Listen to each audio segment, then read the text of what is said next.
He's Bernie, neighbors. I'm Jeff McCarriger, and this is BoarderLine. Welcome once again for another week of BoarderLine. Hey, man, you know what we need to do? I was just thinking this, like watching our intro. We got to get Michelle to get us some music. Oh yeah, she's got some skills that we didn't. Man. And I mean skills with a Z that we knew nothing about. Yeah. Seriously, I think it would be great to get maybe a little funkier. I don't dislike our music, but maybe it's time for. It's been over a year. It's been 72 shows. So yeah, I mean, you get to the year and a half mark. Maybe you need to. It's time for an upgrade. What do you think she'd charge us? I mean, she kind of likes doing that stuff anyway, right? I mean, like I was gonna say, yeah, she might just like to do it. Yeah, no, but yeah, the groove that she came up with for the comeback music? Stream. Yeah, yeah, that was good. I mean, basically, we put it on Wally's deck, right? So he could press the button and it would come in and out whenever he wanted it to. So yeah, I love that. She could make one, send it to you. Be our intro music. That'd be awesome. That's neither here nor there, though. But hey, so last week I meant to ask you about this. Last week I think didn't you have a couple questions about? I've got a meet Jeff and Bernie question for you, by the way. No, it's easy. It's easy. Okay. I was just wondering what you like to do when you're not working. What are your hobbies? What do you like to like? I don't know if we ever I like to play guitar, and I actually have given up golf lately for cornhole. So I'm not really playing much golf anymore. But I do like to play my guitar quite a bit. What do you do for fun?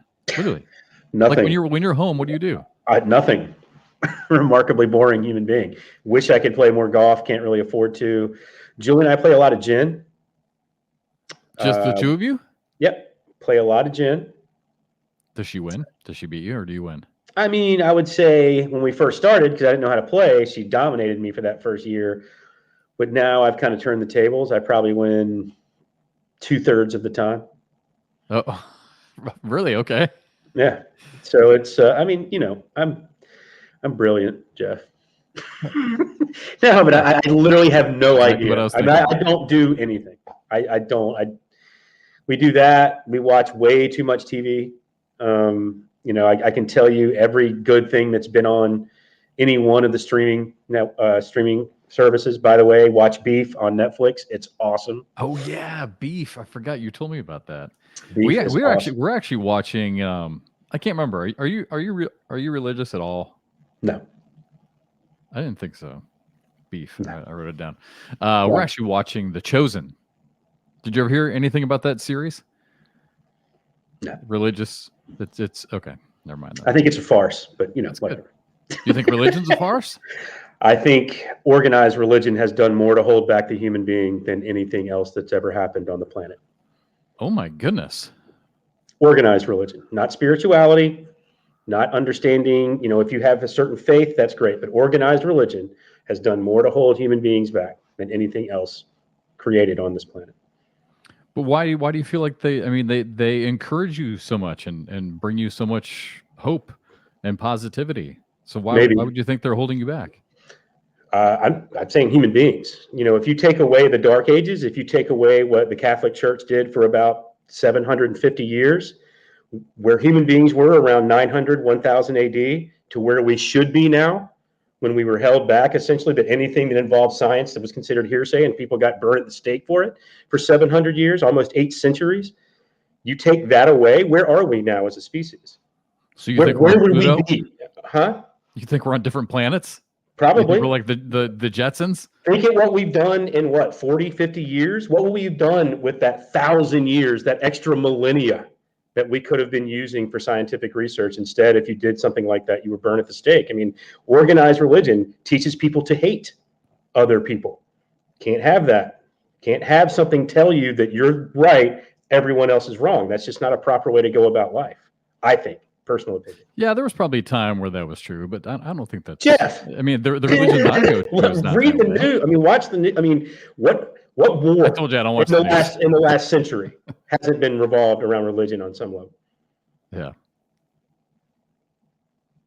Yeah. No, like I said, I'm not going to disagree that there have been times for sure in our history that's once again, I don't care if someone's spiritual or if they believe in whatever God, but if that belief is teaching you to hate other human beings, there's a problem. Then you need to find a different religion. Exactly. Yeah. And I mean, but mine doesn't do that. You sure? Yeah. Okay. Our church doesn't. Okay. Our faith. Awesome. Awesome. I hate that you have so much negativity in your life, so much anger. I know, dude. Being honest is not hateful. Just not following in behind the pack is not hateful. I'm not hateful. Most people I didn't like say you're me. hateful. No, I'm actually very sweet and kind. Yeah. I don't hate other people. I don't hide behind a book and then tell everyone how wrong they're living because of this book that I'm holding. Well, now we know what you do for a hobby. So you apparently read a lot of material. I'm smart enough to form my own opinions on things in life. I don't need it told to me by others. So would you consider that your hobby? You watch? No. Read? No. I mean, my hobby is Julie and I play gin. I watch way too much television. I wish I could play more golf because I truly love that game. I just don't have the time for it nor the money, really. And so I wish I had your hobby. I wish I had guitar or piano. I wish I would have picked that up when I was younger. And my mom was trying to force it down my throat when I was a kid. And I was just it had to be my idea kind of thing as a kid. You know what I mean? And that's too bad because I blew a lot of opportunities because my grandfather could play any stringed instrument by ear. And that stuff supposedly gets passed down. I don't know. Who knows? I would probably do very well. It might be in there and you don't even know it. I know. That's too bad. But it would. You know why? Because religion's holding you back. Religion's telling you can't do it. No. I mean, look, I'm not making fun of your opinions on life, even though I think they're silly and misguided. That's no you wink, you bastard. I'm kidding, man. I'm kidding. I don't care anyway. I know. It's not going to keep you out of church. I know that. No. Once again, whatever gets people through the day, I know of probably 3 or 4 people that would probably be dead without religion. That were going down, really dark paths. Yeah. And being saved is what probably kept them either out of jail and or the grave. So I'm surprised how many athletes. It seems like it's an increasing number of athletes who are becoming more outwardly I don't know what the right word is. You think? I think it's always been there. I don't know. I feel like I'm seeing it more. Like I'm even seeing it in cornhole. Like it's really surprised me the number of players we've had. Like even recently, like Kyle Malone, right? Mm-hmm. And Ryan Windsor have talked about. I mean, especially Ryan was talking about how he's really used religion to help focus his life. So it's been pretty. Whatever gets you through the day, man. Just don't let it teach you to hate other people. That's all. I mean, if it helps you. Agree. If it helps you in any way, shape, or form, then awesome. If believing in this chair over here makes you a better person, cool. Right? Like, what's the problem with that if it makes you a good human being? That's what I mean. Like I see your smile. Organized religion doesn't allow you to think that chair is a good thing to believe in. And so that's a problem. But whatever it is in your life that allows you to be a very good person to yourself and to others, I'm all for it. Seriously. Just don't hate other people. How hard is that? Should we talk about cornhole? Sure. Bring it. No, did you seriously have last week? I want to say you had a question about TV that we never got to. Weren't there a couple of things about it was I addressed some of that on ACL Live. I mean, with our guest today because of some of the situations he had to go through on TV. Gotcha. Okay, I mean, there's some things. I mean, I'll go ahead. Hopefully he's listening. He's not here yet. But yeah, we'll talk about that with him. These rules that we have are not brand new. Right. You have to. Yeah, we talked about that a little bit last week. A little bit, yeah. So all right, so we're gonna start a new thing. We're gonna start our BoarderLine Power Rankings. Mm-hmm. Now, if anyone wants to sponsor this, we thought it'd be really cool to be like the fire rankings. And some of you people know you've been spoken to about this. Or the lucky rankings, or the speaking religion, Bad Gods rankings. So if anyone wants to sponsor it, let us know. But no, we thought it'd be kind of fun because you and I listen to a lot of sports talk radio, and Colin Cowherd is a guy that I don't want to call him one of our favorites, but one of the many that I know that I listen to. The herd. And he always does his herd hierarchy. So we're totally stealing that idea. And for now, we're just going to call it the BoarderLine Power Rankings. So every week, we're going to list the top 10 pro singles. I don't think we're going to do doubles because, I mean, honestly, doubles is, and this isn't just a cop out, doubles is really difficult. Like there are 20 doubles teams right now, maybe not 20. There's easily 15 or 16 that I could have in my top 10. I think singles is tough too. But so each week we'll do our power rankings, and each week we'll change it. After I should say after each event we'll change it. So we'll have a lot of events coming up, so we'll change it each week to kind of reflect what we've seen. Sure, I'm all in, man. By the way, I've already done these for those out there. I did them on ACL Live a couple of times, and I got blasted for mine, and mine have been updated from the last time they hit the interwebs. I love that. Just like with Colin with his, each event, each national, each pro shootout, we have new information, right? New stats, new information. So new list. Did I tell you about this? That like when ACL when we put all that stuff out online, I didn't even know it was going out. When Trey and his staff kind of put everything out on Facebook and Twitter and Instagram and all that stuff, within I think 5 minutes of it actually hitting the interwebs, I started receiving text messages. Oh, wow. Are you out of your mind? You're crazy, because there was one person I left off who I now have back on my top 10, but there was one person I left off.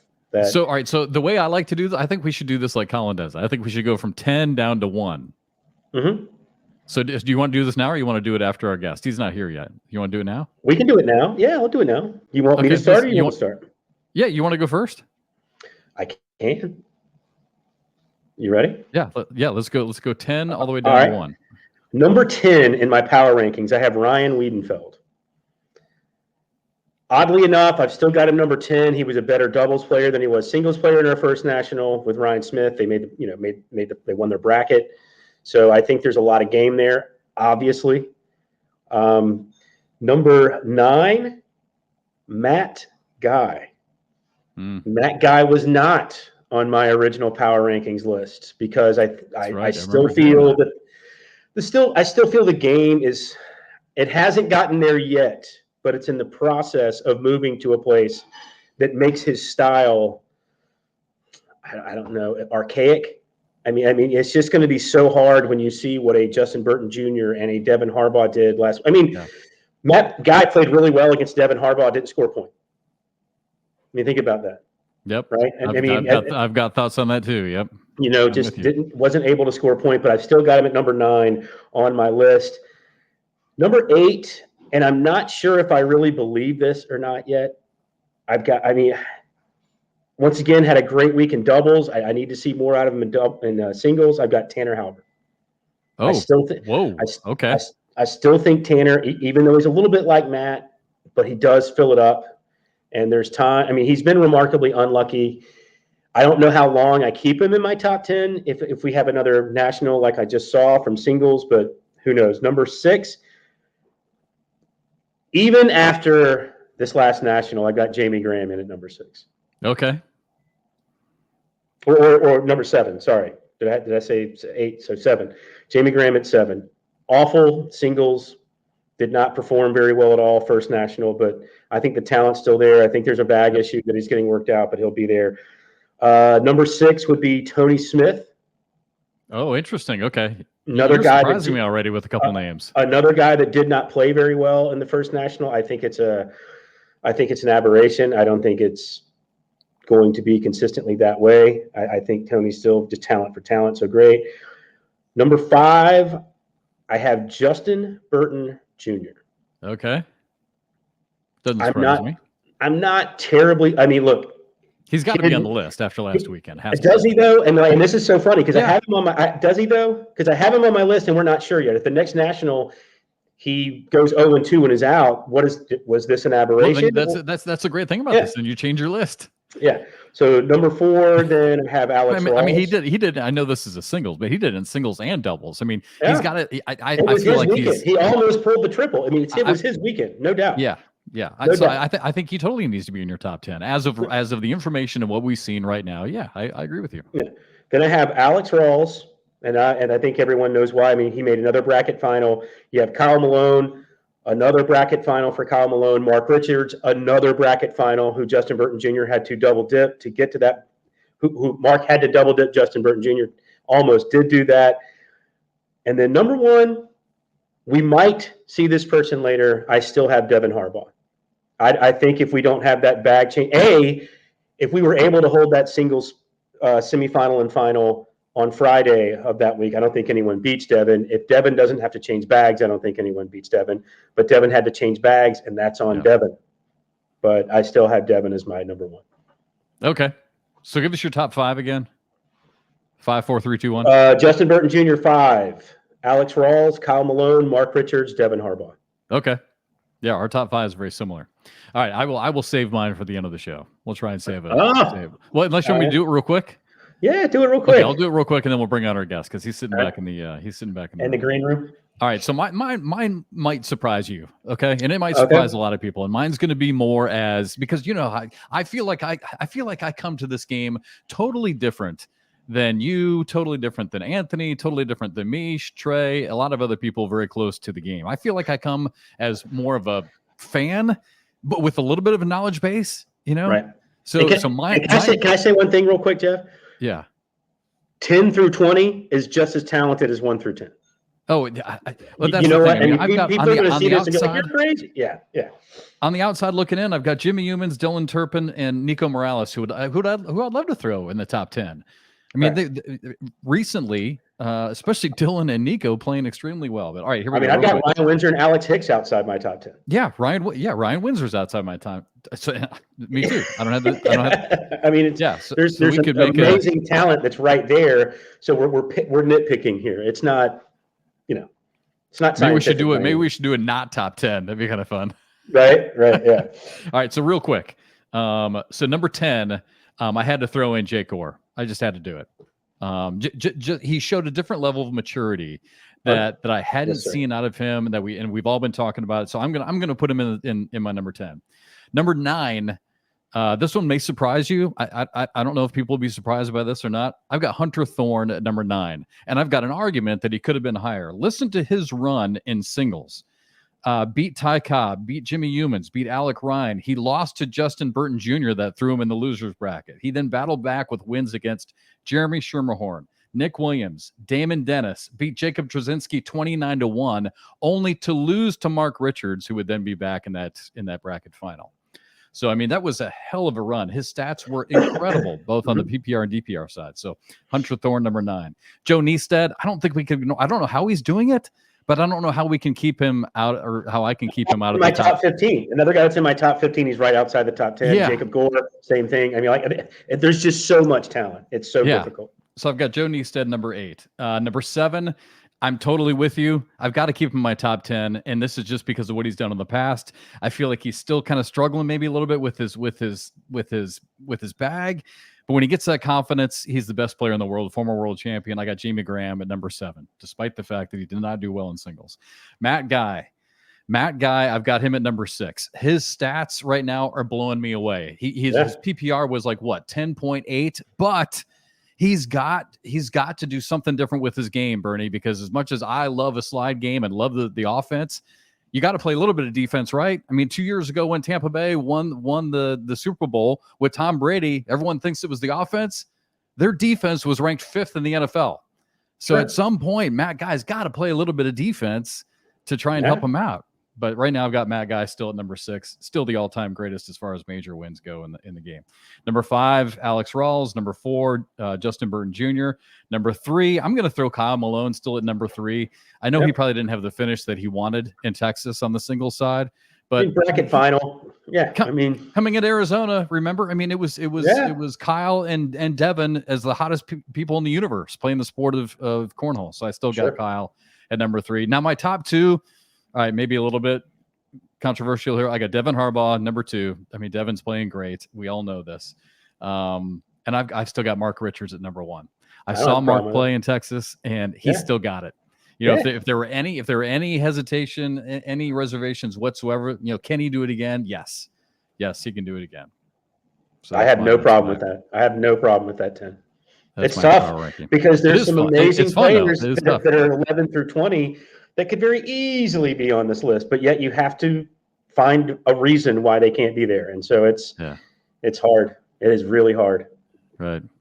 All right. Holy shit. We're 20 minutes into the show. I haven't even got to our poor guest. He's like, why did you guys Devon, you got 25 minutes, brother. Make it happen. just so he could listen to us. We just want to at least know that one person's listening.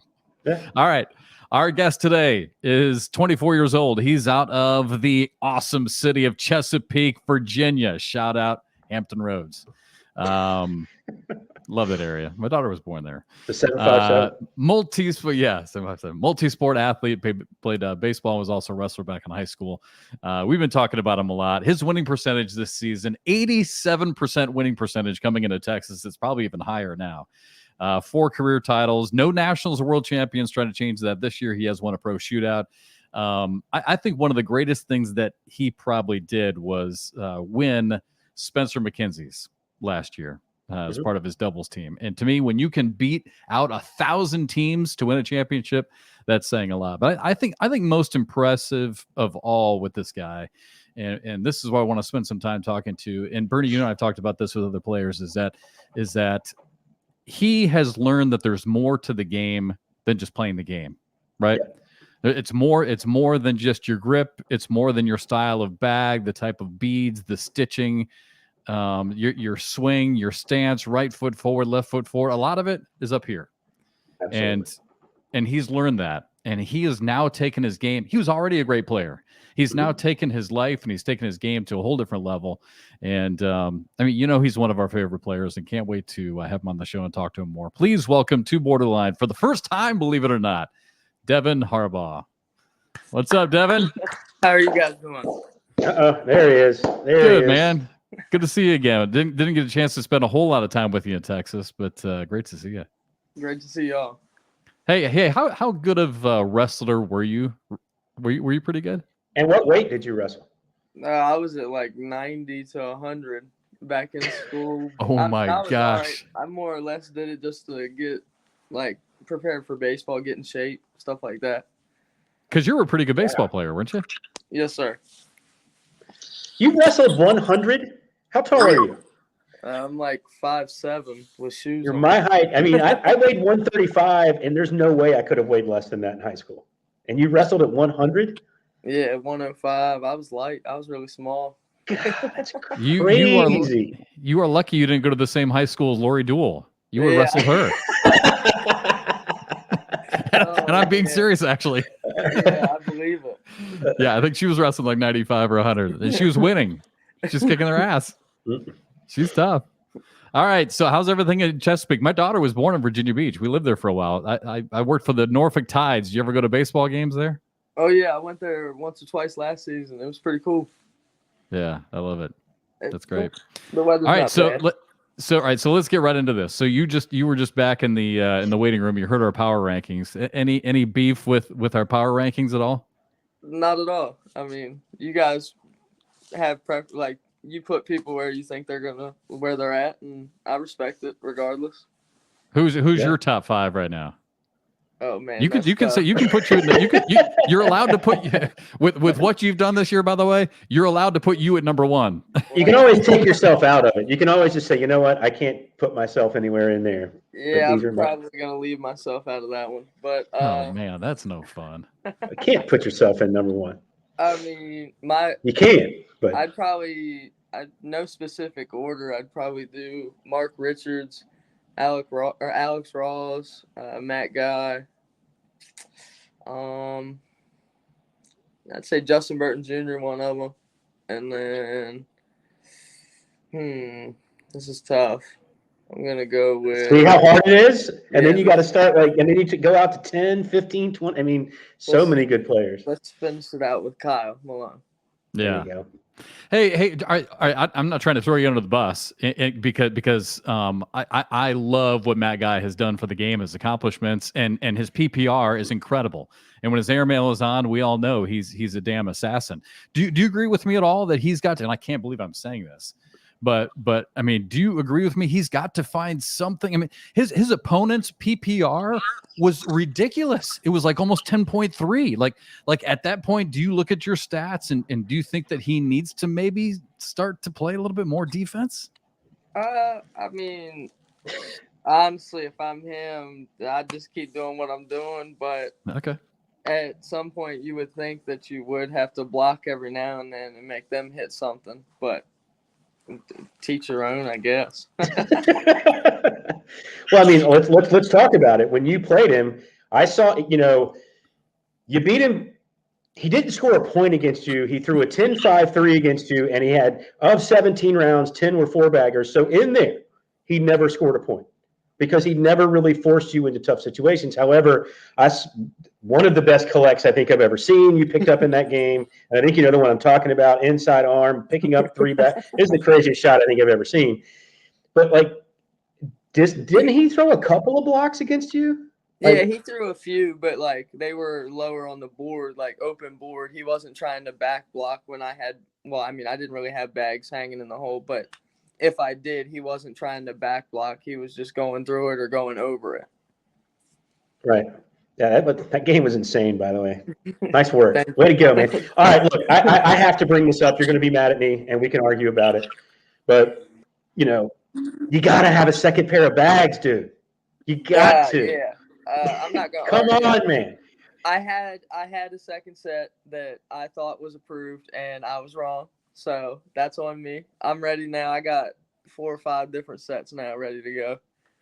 Okay, so we've talked about this. I don't think anyone beats him on Friday, and I don't think anyone beats him with his bags on Saturday. Devon, what bags do you throw? I don't even know. Like, what brand of bags do you throw? I throw the Cornhole Coastal Boardwalkers. It's a carpet bag. It's pretty loose. It's pretty hole friendly. They work for me. I like them. Gotcha. And again, for those who don't know, when you get to the TV broadcast court, if you are throwing similar bags in color to your opponent, the network's going to make a change because the bags have to have a very stark contrast, so that way people at home know who's throwing bags. If somebody's throwing orange bags, someone's throwing peach bags, it all looks the same. Everyone has a shade of gray, even though one's darker and one's lighter. They all look the same. You can't tell who's throwing. So Devon ended up having the same color bags a couple times on the broadcast. So, and because just randomly you ended up being the lower seed, you had to change bags. So that's why we're talking about this issue. But yeah, I mean, Bernie's right. Everyone's got to break in a couple different color bags just to have something. But oh yeah, definitely. I fully take responsibility for that. I don't put the blame on nobody but myself. That was because think about it. You get down 17-2 to Jacob Gore, right? It was almost as if you were trying to figure out the bags. Once you did, you come roaring back. You got down big to Justin Burton Jr. You had to get another set of bags. Once you figured out those bags, you started to make a comeback. You were just too far behind against Justin. I mean, would have loved to have seen what would have happened, is all I'm saying. I agree. Well, Devon, I mean, how much difference does it make? Bernie, I don't know if it was you and me or if it was Trey and I that were talking about this. I mean, does having to switch bags, is it a 4-point difference, do you think? Is it a 3-point difference? Or is it no difference? Is it just a head game? I mean, it could be a mix of both. I know the bags that I threw on the broadcast didn't feel like the ones I threw on Friday. So, like, I was just trying to get the materials on both sides to be the same speed, so that way I could adjust from there. But I'm just used to my bag. So, like, I'm used to how they react on the board, how each bag's going to hit the board and where it's going to go, to where with the other bags, I didn't necessarily have enough time to figure out how they would hit the board and react till it was too late. Well, it was almost too late in your semifinal matchup against Jake, but then all of a sudden it wasn't too late. so you're down 17-2. I mean, it's the biggest comeback that I think I've seen since the World Championships, and the 20-2 come from behind by Jordan J. So at what point did you feel the momentum changing for you? Do you remember? Like, was there a turning point in that match? When he finally had one go off the back of the board, he showed a little emotion of getting down on himself. And I knew if I just stayed true and stayed down the middle that everything was going to start falling my way eventually. And that's what happened. So you saw him mentally start to get frustrated. Yeah, when his bags started to not react the way that they were all game, he was starting to get frustrated with it. And I think that's what hurt him the most. Could you hear him saying anything? No, he had headphones on, so I don't think he was saying anything, but you could tell with his facial reactions and like stuff like that it was getting to him when his bags kept jumping and everything. Well, how much do you guys pay attention? Sorry, Bernie, real quick. For those who don't know, by the way, Jacob Gore is 14 years old. so obviously he's going to get a little bit frustrated and has before. So, but how much do you guys pay a lot of attention to that? Like, are you fully aware that your opponent? I see a crack. I can tell they're getting frustrated. Are you completely aware of how they're reacting to every bag?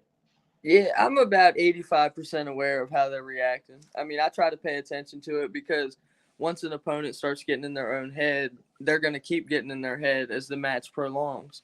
So if I can just wait that match out and keep them getting frustrated, eventually it's just going to keep going my way and keep getting them more frustrated.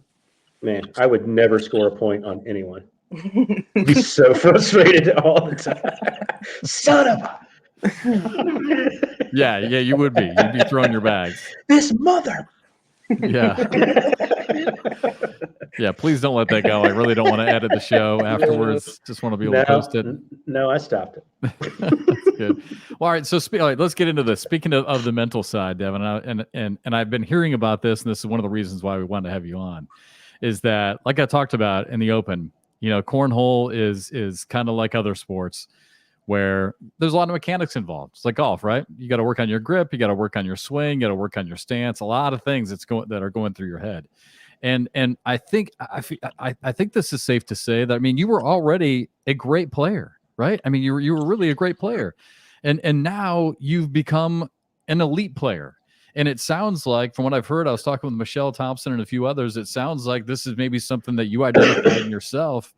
And, this is something that you knew that you had to concentrate and fix. So what was the turning point for you mentally where you decided, hey, I've got to do something different here to become a next level elite player? I mean, I knew that I had the talent to compete with anybody in the world, but at some point that talent's going to run out.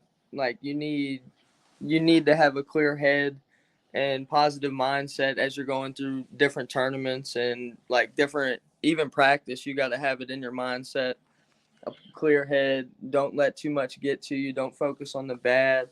You want to focus more on the positive things that you do, because the more you focus on the positive, that's going to be what translates in the long run, instead of focusing more on the negative to where the negative things are happening all the time. Well, wait a second. So just to clarify for Bernie, so positivity, it does matter then. This is another player. Absolutely. Absolutely, it does. Without a doubt. It does for them. Absolutely. So Devon, what did you do specifically? What did you do to help you become stronger and more positive? I mean, I read up on different books and stuff like that. I started, like, I guess you could say, meditating and just clear my head, try to have positive thoughts, clear out all the negative stuff. Try to, like, when I'm practicing, when I'm playing, don't worry about stuff going on outside of the tournament, because if I'm trying to play at a high level, I don't want any distractions, anything like that. So even when I'm practicing, I kind of just let my phone go. I just throw, stay to myself, and work on what I need to work on. You kind of smirked when you said meditate, but Devon, you shouldn't. I mean, Bernie, you know this too. I mean, high level athletes do yoga for a reason. High level athletes read books like you're doing for a reason. High level athletes, people who want to be great, meditate for a reason. I wouldn't say that with a smirk. I would say that with the confidence, knowing, and now this may sound funny to people, that cornhole is just like other sports. It takes mental toughness. You guys qualify for 6 or 8 hours a day. You can't do that without being mentally tough. So I wouldn't say that with a smirk at all. I would say that with the utmost confidence. And, when you meditate, I wish it was something that I did, to be honest with you. I mean, I wish that I had the ability to be able to sit still and do something like that. So when you meditate, how do you physically do it? And what do you say to yourself, if you don't mind me asking? I kind of sit there, and it's nice and quiet, and I just tell myself like goals I have for the seasons and like in the long run of what I want to accomplish. And I just keep repeating myself about all that. And each time I go to meditate, that's just what keeps going. I keep repeating myself, my goals, accomplishments that I've already checked off, accomplishments that I want to check off up like within the next few weeks, months, years. Just keep checking them off as they come across. That's all right. What I love about this, Jeff, have you ever read any books on mindfulness? Michelle Thompson would love this, by the way. This is right up her alley. I actually used to meditate for a while when I had gotten in a pretty bad place in my life. And mindfulness is sitting there quietly and allowing all the negative to be there. Allow it to come through, allow it to go, and you kind of go right through it. You don't try to clear your head of it. You allow yourself to feel bad, good, indifferent, whatever. You just be okay. You just be there in the moment. And then after about 5 or 6 minutes, it's surprising how all of a sudden the mind just kind of clears. And then you're kind of stuck there in this zen-like. It's I get why he's laughing, because I'm laughing at myself too, because I've done this, and it's amazing. It's like taking a nap. You feel recharged. You really do. Your brain literally feels better after doing stuff like that. So I commend you for doing it, because Jeff's right. Professional athletes at high levels of other sports, this is what they do. They all do this. The ones that don't are the ones that aren't quite there yet, and they can't figure out why. Put it this way. You think the Golden State Warriors want Draymond Green to start meditating a little bit? Probably. I don't know. He's pretty good. He's pretty good without meditating, but yeah. I take him to just gets kicked out of the playoff game for no reason, right? Just about him. But whatever. So Devon, do you focus? I mean, do you do what like Bernie was saying? I mean, are there times where you just let do you just let yourself sit in the negativity, or is it always just positive mental thoughts that you try to stick with? I try to focus on the positives, because I catch myself if I focus on the negatives. That's generally what I start doing. I start doing the negative habits and stuff like that. So I try to just look at the positive of everything and focus on that. Yeah, I'm the same way. I actually, and Bernie, I think you remember me telling this story, because it was about the time, it was maybe about 6 or 8 months before we started the podcast, where I actually took a class. It wasn't really on mindfulness, but it was on leadership and success, that kind of stuff. And one of the things that they had us do before every class is write down, like the first day of class, you came up with a goal that you wanted in mind, right? Mm-hmm. And write down this life goal. And you had to write it 25 times. And so each day we started by writing the same phrase. And it can be a financial goal. It can be, a goal with your marriage. It can be a goal with your kids. I chose selfishly, I chose a financial one, because there was a certain number I wanted to hit. And the instructor said, whatever you think that number is, I want you to add to it right now. Add 10, add 15, add 20 to it right now. And so I was like, well, shit, this is never going to happen, but okay. So sure enough, Devon, I wrote it 25 times a day, every morning. And they say to come up with, to firm in your habit, you have to do it, I think, like 60 days, whatever it was. I think I did it for 2 months. And sure enough, in the year 2020 or 2021, I absolutely hit that goal, like right on the nose. And so it's one of those things, like you said, whether you're verbalizing it, whether you're seeing it, or whether you're writing it, when you allow your mind to do that, it's amazing that it works, right? Oh, yeah, without a doubt. It's crazy what your mind can do for you. Jeff, did you have to pay these people monthly for this advice? I did have to pay a fee. Did you have to pay them more every month as you went higher in the pyramid? No, I didn't have to pay them a commission. Thank God. Yeah, no, didn't have to pay that question. But all right, so Devon, what is the, before we move on the mental side, if you can tell everybody, like, what are the days like for you? Like, I remember last week I was talking to Tanner, and Bernie kind of alluded to this a little bit. Tanner Halbert, I think, lost his first match of the day, right? And then or maybe he lost his second match of the day. I can't remember. Lost early, and then he had to battle his way back. Then he won like 5 straight, right? But then he had to wait for like an hour and 15 minutes to play again, and then played and then lost. What are these days like, and how difficult is this? Like look at this 6-hour stretch, right? You start at 9 a.m, let's say, right? And you don't get done until 3, 4, 5, maybe even 6 o'clock at night with the qualifying. What do you do to stay sharp? How difficult are these days for you guys? I mean, as long as you stay loose, it shouldn't. I mean, I get the long wait times because I've obviously waited a long time between matches too, but I guess just staying loose, trying not to sit too long. I generally, if I go to sit down, I'm only sitting for 5 or 10 minutes, and then I'm getting back up and I'm going to do either throw or I'm going to get a drink or something like that just to stay loose. And that's what I do usually.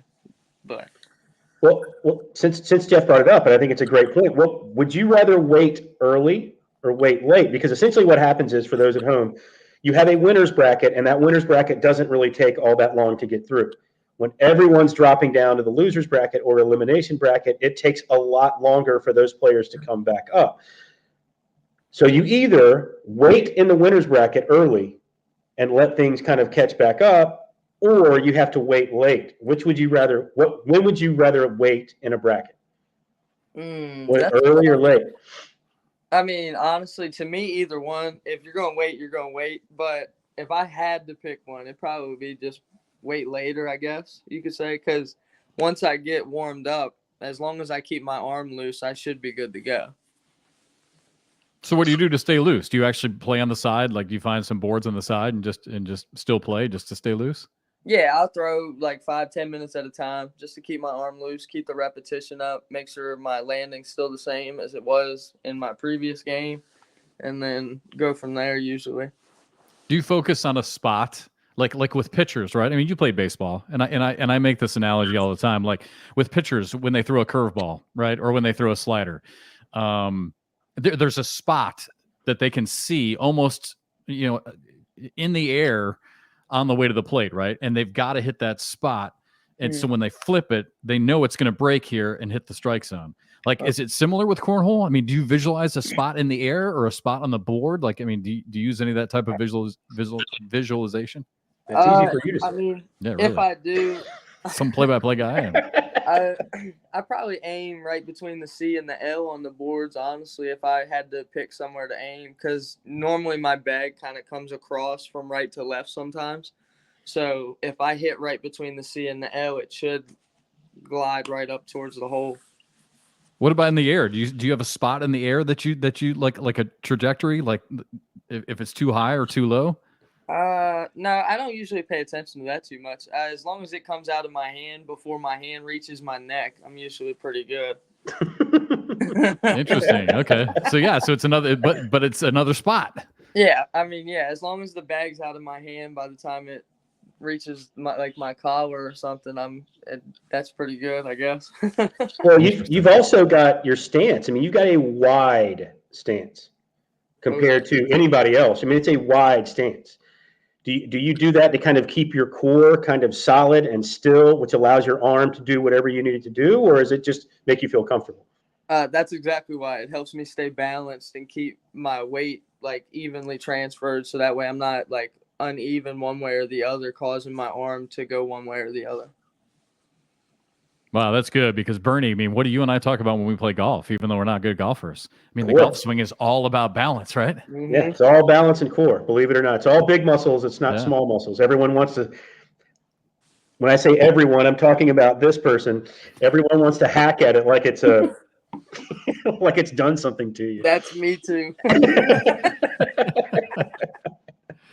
Hey, Devon, when you start in the game of cornhole, because this is, believe it or not, of the comments that we've gotten on social media, this is a topic that people like to hear from pros about. When you are first starting, How did you start playing? Like I even though I've been doing this for 3 years now with Trey, I'm just kind of starting my journey as a player. And so I did what Jordan Power told me to do and what Nate Voyer told me to do. And I literally started at 15 feet. And I probably threw, I don't even know how many bags. I don't know if it was 1,000 bags, but to where I felt comfortable with my grip and my stance, and I'm slowly moving back. I mean, how would you coach young players in the game to start playing the game of cornhole? Yeah, that's a good recommendation. Start with the boards closer together, and my best advice is work on getting your bag flat. If you can get your bag flat, that's going to make your life probably a lot easier in the long run, because you're not going to have to worry about the kicks or the flops, and you could actually throw slow bags and fast bags to where if you don't, you don't necessarily need a flat bag, but if you don't have a flat bag, if you throw a slower bag, it's not going to slide as well as what a flat bag would. And then how much do you practice a day? Like what is your routine like? What's your day? I know I don't even think I think you're full-time pro now, right? I mean, so what does your day look like? How much do you practice? So here lately, I practice every day. Here lately, I've been golfing a lot, so I kind of just throw after I'm done golfing for like an hour or two. But before I started getting into golf, I probably threw for 3 or 4 hours a day, easily. See, Jeff, golf allows you to take all that anger and bitterness and place it out on a golf course, and then you don't need to take it home with you. It's what I've been saying forever. That's just right. take it out there, leave it there. 100%. That's why I played drums for 30 years. You talk about taking out aggression, dude. That was like, there's no better therapy than having a kid in front of you and you just hammering on those drums for about 2 hours. That would be awesome, actually. All right, Devon, we only got a couple minutes left, but if you don't mind, I just want to kind of wrap things up and go back to, we could have this conversation forever, but do you meditate every day?